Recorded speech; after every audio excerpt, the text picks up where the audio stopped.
Inflammatory bowel disease refers to a group of illnesses that affects the small intestine and colon. Hi, I'm Rebecca Brayton and welcome to WatchMojo.com, and today we're speaking with the Crohn's and Colitis Foundation about these diseases. What are inflammatory bowel diseases and how common are they? They're autoimmune conditions that affect any part of the digestive tract. So they cause inflammation, sores, bleeding, and a lot of symptoms that include pain, abdominal cramping, fatigue, going to the washroom a lot.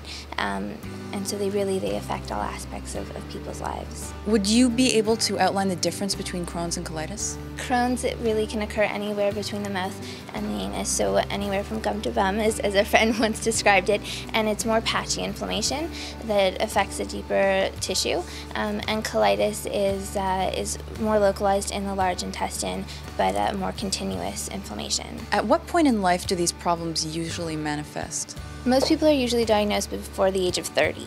So we're finding that now more people are being diagnosed between the ages of 15 and 24, but some people do develop it later in life. How are the diseases diagnosed? It's not always easy. Usually people come in with stomach pains with a lot of those symptoms, but it's not always the first thing that the doctors jump to. So it's not easily diagnosed. There are tests that they run to determine whether or not the patient has IBD. What plays a factor in terms of the causes of the disease? Well, we're not too sure, and the foundation does fund a lot of research on that, which is really important, but they do know that there are genetic factors. They figure that there are also environmental factors as well. How does stress factor in? Definitely, stress is certainly, once you have the disease, it's also a major trigger for flare-ups. So stress is definitely something that as patients we try to avoid, which isn't always easy. Is there a cure? There is no cure, which is why the foundation is so incredibly important, because that's their mission, is to find the cure for IBD. And would you be able to outline to us how it affects your day-to-day life and maybe how you're able to lead a normal life or not? Well, it was a lot harder when I was younger. When I was first diagnosed, I was sick for many years, about 8 years before I entered any form of remission. So I did have to miss a lot of school, did a lot of school from home.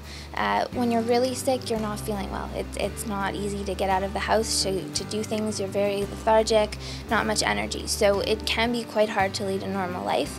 Certainly for a lot of my friends who have IBD, if they're stuck in the bathroom all day, they're not going out and doing much.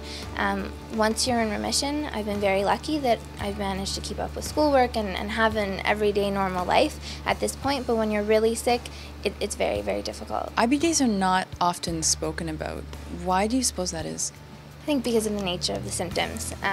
Certainly people with IBD aren't always comfortable talking about the symptoms, and then a lot of people aren't always receptive to hearing about them. So it's not the most pleasant thing to talk about how many times you're going to the washroom or how much pain you're in, but at the end of the day it's important. And so we're looking for people to be a little more open to it on both sides. Thank you very much. Thank you.